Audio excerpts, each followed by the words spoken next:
नमस्कार, आदाब। आप देख रहे हैं बात मुद्दे की। मैं हूं रिजवान अहमद सिद्दीकी। जीएसटी को लेकर असमंजस अभी भी बरकरार है।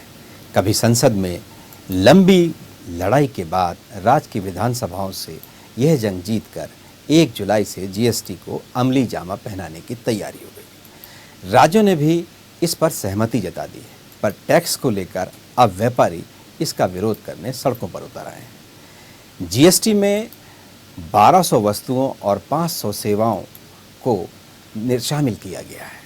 इसमें वह वस्तुएं भी हैं जो आज व्यापारियों की गोदामों में हैं। इसके साथ ही व्यापारियों का मानना है टैक्स सिस्टम उनके लिए परेशानी पैदा करेगा। आर्थिक विश्लेषक भी फिलहाल कुछ भी कहने से बच रहे हैं। जीएसटी कितना सही है भारत के आर्थिक विकास के लिए, इस पर बहस अभी जारी है।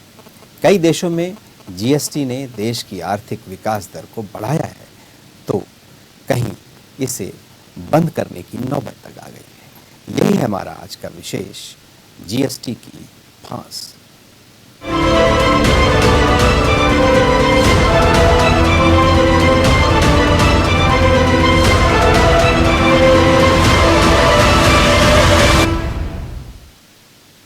इस विषय पर हम अपने मेहमानों से चर्चा करेंगे, लेकिन उसके पहले देखिए हमारी ये रिपोर्ट। 1 जुलाई से जीएसटी लागू होने का रास्ता साफ हो गया है। इसके साथ ही विरोध भी दिखने लगा है। व्यापारियों में टैक्स को लेकर कई दुविधा है। व्यापारियों ने कपड़े को जीएसटी के दायरे से बाहर रखने की मांग की है।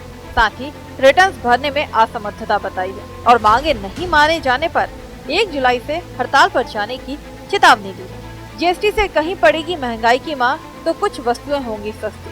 चाय, चीनी और चप्पल जहां सस्ते होंगे, तो वहीं बीड़ी सिगरेट महंगे हो जाएंगे। जीएसटी परिषद ने 1200 वस्तुओं और 500 सेवाओं पर कर की दरें तय कर दी हैं। इन वस्तुओं और सेवाओं को 5, 12, 18 और 28% के कर स्लैब में रखा गया है। परिषद में राज्यों के वित्त मंत्री शामिल हैं। व्यापारियों ने टैक्स में विसंगतियों को लेकर बंद का आह्वान किया। व्यापारियों ने केंद्र सरकार के महीने में 3 बार रिटर्न्स भरने के आदेश का भी विरोध किया है। वहीं थोक कपड़ा व्यापारी संघ के अध्यक्ष ने चैम्बर ऑफ कॉमर्स के सहयोग न करने पर रोष जताया है। लगा दिया गया है, इसलिए हमने आज सांकेतिक बंद रखा 1 दिन का। और आज हमारी मांगे नहीं मांगी गई और कपड़े पर से जीएसटी नहीं हटाया गया, तो हम आगे अनिश्चितकाल हड़ताल में भी जा सकते हैं और भी कड़े कदम उठा सकते हैं। जब से देश आज़ाद हुआ है, जब से आज तक किसी प्रकार का कपड़े पर टैक्स नहीं था, सिर्फ यार्न वगैरह पर लगता था, रॉ मटेरियल पर। बाकी जो कपड़े पर टैक्स लगाया, हमें उसको बिल्कुल स्वीकार नहीं है। साल के 37 रिटर्न भरना हमारे ऊपर लादा गया है, सरकार के साथ है, लेकिन हमारे ऊपर ये विसंगतियां और ये व्याप्त जो गलत तरीके से जो हमारे ऊपर लगाया जा रहा है, इसको दूर किया जाए। जीएसटी की वजह से पूरे देश में इकोनॉमिक केओस होने वाला है, इकोनॉमिक केओस। और व्यापारी समुदाय इस बात को समझ ले कि व्यापार करना मुश्किल हो जाएगा। बदलाव के साथ ही विरोध होना लाजमी है। जीएसटी कितना सही साबित होगा देश के लिए, ये तो वक्त ही तय करेगा। एक देश एक टैक्स प्रणाली जनता के लिए क्या नया लेकर आएगी, ये भी बड़ा सवाल है। Desk news. इस विषय पर बात करने के लिए हमारे साथ हमारे स्टूडियो में मौजूद हैं भारतीय जनता पार्टी के नेता विकास बंदरिया, वरिष्ठ पत्रकार रमेश शर्मा, वरिष्ठ पत्रकार, राजनीतिक समीक्षक और जीएसटी पर ख़ास तौर से विशेष काम करने वाले राजेश सिरोठिया। आप सभी का बहुत बहुत स्वागत है। विकास, जीएसटी अब लागू होने की तैयारी है। आप भी व्यापारी वर्ग से आते हैं, आप जब बहुत नज़दीक से इस चीज़ को समझते हैं। भारतीय जनता पार्टी के नेता तो आप हैं, लेकिन इसके अलावा भी इन चीज़ों को भी आप बहुत नज़दीक से समझते हैं। और वो जो किसान, ख़ास तौर से माफ़ कीजिएगा, जो व्यापारियों को उसमें बार बार रिटर्न भरना पड़ेगा और कई चीज़ें हैं, बहुत पेचीदा है, एक अतिरिक्त कर्मचारी रखना पड़ेगा, ऐसी भी उनको आशंकाएं हैं और उसको लेकर पूरे देश भर में इसका विरोध भी शुरू हो चुका है। क्या कहेंगे आप? नहीं रिजवान भाई, ऐसी कोई बहुत मुश्किलात तो नहीं है, लेकिन देखिए, जब भी हम अपने सिस्टम में कुछ परिवर्तन लाते हैं बेहतरी के लिए, तो थोड़ा सा असहज लगता है। अगर उसकी पूरी जानकारी ना हो और कोई भ्रमित बात बता दे, तो और ज़्यादा शंका कुशंकाएँ होने लगती हैं। देखिए, जीएसटी में जो आपने व्यापारी वर्ग के हिसाब से बात छेड़ी है आज, उसमें मैं माकूल जवाब देता हूँ। नंबर 1 बात, कौन से व्यापारी को जीएसटी रिटर्न फाइल करने की परवाह करना है? रिजवान भाई, जीएसटी का जो जीएसटी काउंसिल के नियम फाइनली बने हैं उनके अनुसार 20 लाख, ध्यान दीजिएगा, 20 लाख रुपए तक का कारोबार करने वाले को जीएसटी का रिटर्न फाइल करने की तो चिंता करना ही नहीं है, उसे तो जीएसटी के लिए रजिस्ट्रेशन नंबर भी नहीं लेना है। अब आप समझिए, व्यापारी वर्ग में अधिकतर फुटकर व्यापारी जो 20 लाख तक का कारोबार, वार्षिक कारोबार करते हैं, वो तो इसमें से, इसकी फिक्र से बाहर हो गए। मतलब मैं समझता हूं कि वो चाहे तो इसके बारे में बातचीत सुने या ना सुने, उनको कोई फर्क नहीं पड़ने वाला है। नंबर दूसरी बात, अब हम आते हैं अगले स्लैब पे। 75 लाख तक का कारोबार करने वाले को साल में केवल एक रिटर्न फाइल करना पड़ेगा, रजिस्ट्रेशन नंबर लेना पड़ेगा, केवल एक रिटर्न फाइल करना पड़ेगा। और उस रिटर्न में उसे क्या करना है? उसने लिखा मैं 75 लाख का व्यापार करता हूं, उसका 1% उसे जमा करवाना है टैक्स के बतौर, और जय श्री राम, नमस्ते। अगर वो मैन्युफैक्चरर है, 75 लाख रुपए तक का उत्पादन करता है, तो उसे शायद 5% करना है। तो मुझे लगता है कि ये जब दो चीजें हो गई, तो अधिकांश वो जो छोटे व्यापारियों की हम बात कर रहे हैं, जिन्हें असहजता हो सकती है अकाउंटिंग, टोटल टर्नओवर टैक्स हो गया एक तरह से, समझ लें आप वो उस दृष्टि में, तो मुझे लगता है उनके लिए तो ये बहुत सहज हो गया। और अब इसके बाद के जो व्यापारी हैं, वो तो रिजवान भाई सब लिखा पढ़ी करते ही करते हैं, उन्हें नियमित रिटर्न भरना है, उसमें कोई प्रॉब्लम नहीं है, ऑनलाइन रिटर्न है, बहुत ऑटोफिल फॉर्म्स हैं। अगर आपने पुरानी कोई एंट्री पिछली बार की है, वो नए महीने में जब आप एंट्री करेंगे तो वो ऑटोफिल हो जाएगी।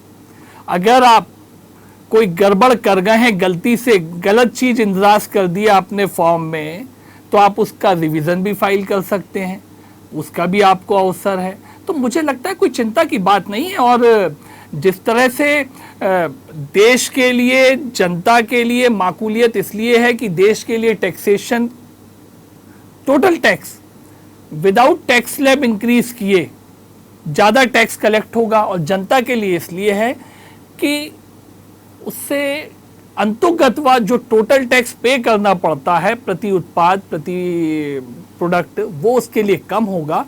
तो यकीनन ये हमें महंगाई कम करने में भी सहयोगी रहेगा। चलिए, क्या कहेंगे रमेश शर्मा जी आप इसको लेकर? व्यापारी असमंजस में है, सड़कों पर है, विरोध कर रहा है, कई तरह की खबरें आ रही हैं। देखिए, मोटे तौर पर एक बात, दुनिया के साथ अगर हमको चलना है तो कुछ नए नियम और नए कायदे तो हमको लाना होंगे। जीएसटी उसी तरह का है।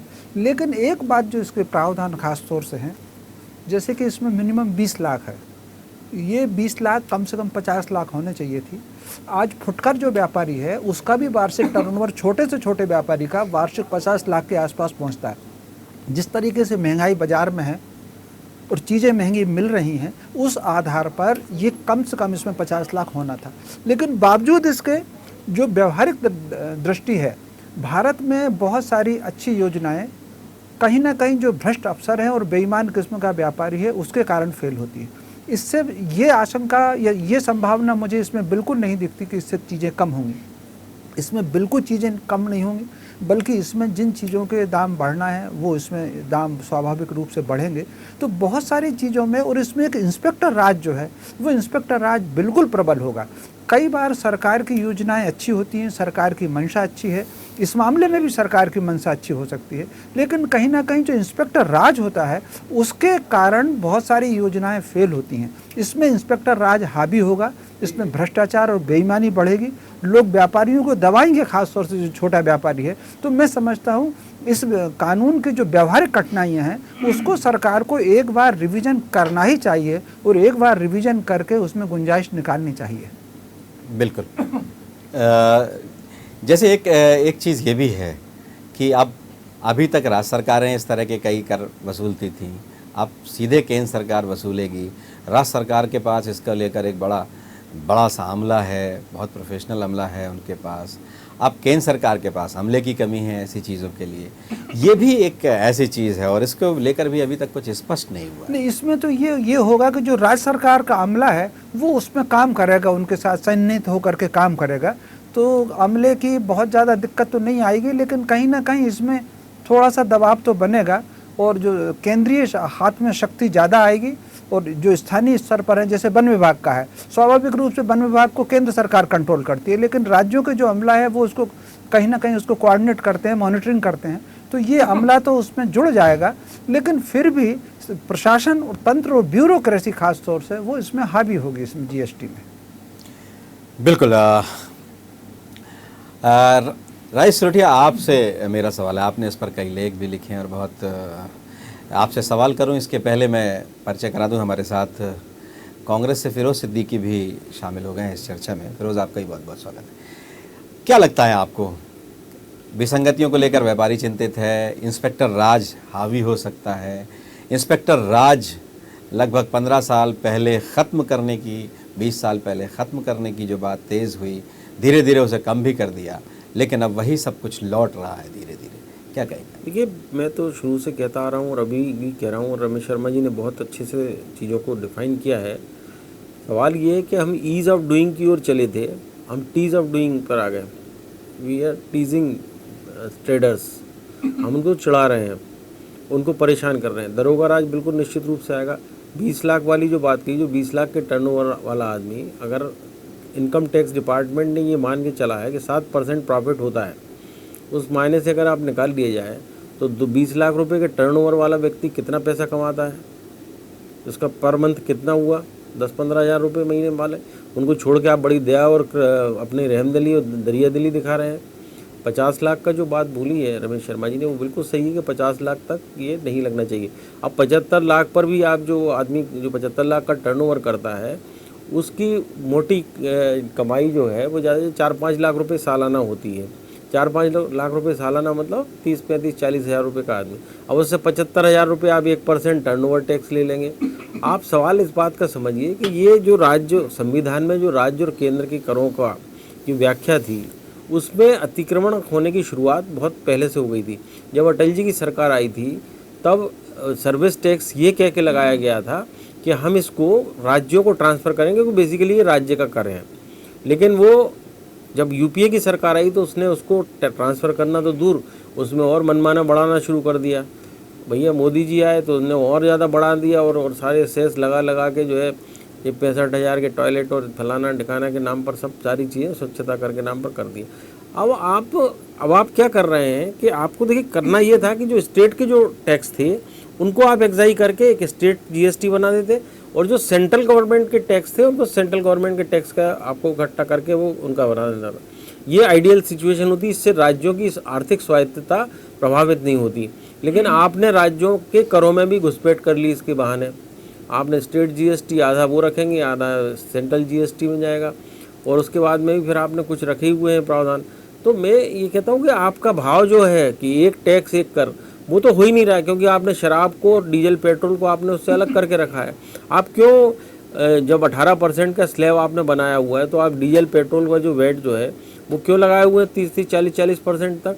जो आज जब $100 में जब तेल मिलता था, क्रूड ऑयल 110 और 120 में, तब भी 70 रुपये में डीजल पेट्रोल मिल रहा था, 60 रुपये में डीजल। आज आपका जो है $50 चल रहा है, तब भी आप उसको 60 और 70 रुपये आप वसूल हो जा रहे हैं। तो कुल मिला के सरकार की जो मंशा है, जो लोगों से नोचने की हो गई है, सरकार का मंशा सर्व करने की कम दिख रही है कि लोगों की सेवा करें, उनको नोचना और सबको टीस करने की काम। और इससे ऐसा लगता है कि एक मनोविज्ञान कुछ मोदी जी ने ऐसा पकड़ लिया है कि अगर व्यापारी दुखी होंगे तो एक बहुत बड़ी आबादी हमें वोट देने खड़ी हो जाएगी, अगर व्यापारी नोटबंदी से दुखी होगा तो हमें वोट मिलने आएगा, बड़े आदमी होगा। ये बड़े और छोटे के भेद की नहीं, हमें देश को सबका साथ सबका विकास की अब बात करते हैं तो आपको ये जीएसटी जो है आपसे, ना तो आपके पास में आईटी इंफ्रास्ट्रक्चर है इतना देश में अभी जो आप उसको लागू कर रहे हैं, वो ना यहाँ का जो व्यापारी इतना पढ़ा लिखा है कि वो आपको हर साल में 37 रिटर्न भरे। हम आप जैसे आदमी को साल में एक इनकम टैक्स का रिटर्न भरना पड़ता है, तो उसके लिए 10 दिन टेंशन में रहते हैं। उस जिन व्यापारियों को 37 रिटर्न साल में भरना होंगे, तो आप बता दी 37 का 10 से आप गुणा करेंगे तो कितना हुआ? 370 दिन हो गए। मैंने पूरी साल भर वो पूरे जो है वर्ष टेंशन वो में रहेगा। रिटर्न के चक्कर में परेशान होता रहेगा। और जो छोटे व्यापारी वो कर रहे हैं, उनको शर्मा जी ने कहा 50 लाख तक तो बिल्कुल एग्जेम्प्ट करना चाहिए और उसके आगे उसके टर्नओवर पर बात करना चाहिए थी। और कहीं भी क्लैरिटी नहीं है और बहुत ही क्यास और कन्फ्यूज़न की स्थिति रहने वाली है। दरोगा राज लोगों को और सताएगा। और कुल मिला के आप जो है, आपने कहा था कि मिनिमम गवर्नमेंट और मैक्सिमम गवर्नेंस, तो गवर्नेंस तो चला गया मिनिमम के लेवल पर और गवर्नमेंट चलेगी पूरे लेवल पर। ऐसा लगेगा लोगों को कि गोरे अंग्रेजों की जगह काले अंग्रेजों का राज चल रहा है। बिल्कुल।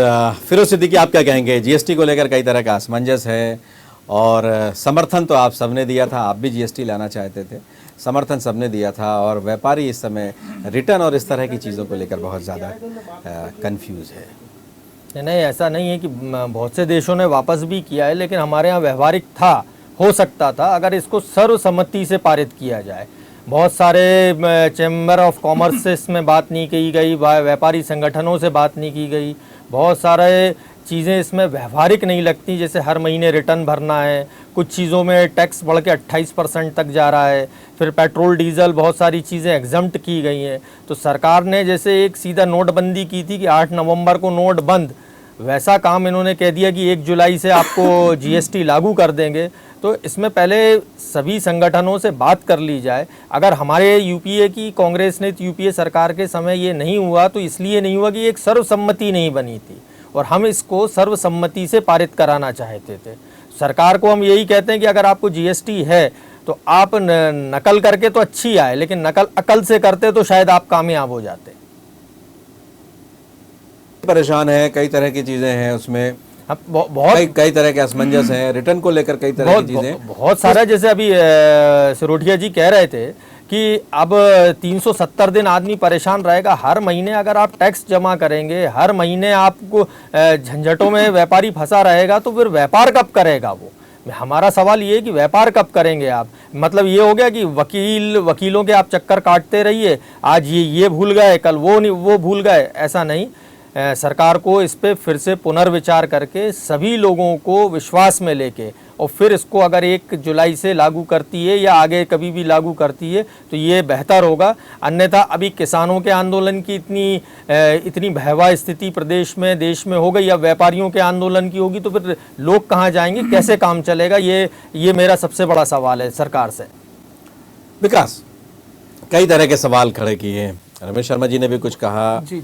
राय सिरोठिया तो पूरा इस पर अध्ययन किया हुआ है उन्होंने, नहीं, ढेर सारे लेख लिखे हैं। फिरोज की भी जो आशंका है कि आप, उनका कहना है आपने नकल की, लेकिन नकल के साथ साथ व्यवहारिक चीजें जो हैं उसको भी देखना चाहिए था। हमें अब जब भी जीएसटी की चर्चा करनी चाहिए तो आज की परिस्थिति में करनी चाहिए। नंबर 1, सर्वसम्मति से जीएसटी पारित किया गया है और अपनाया जा रहा है देश के द्वारा, सभी राजनीतिक दलों का उसमें समर्थन है।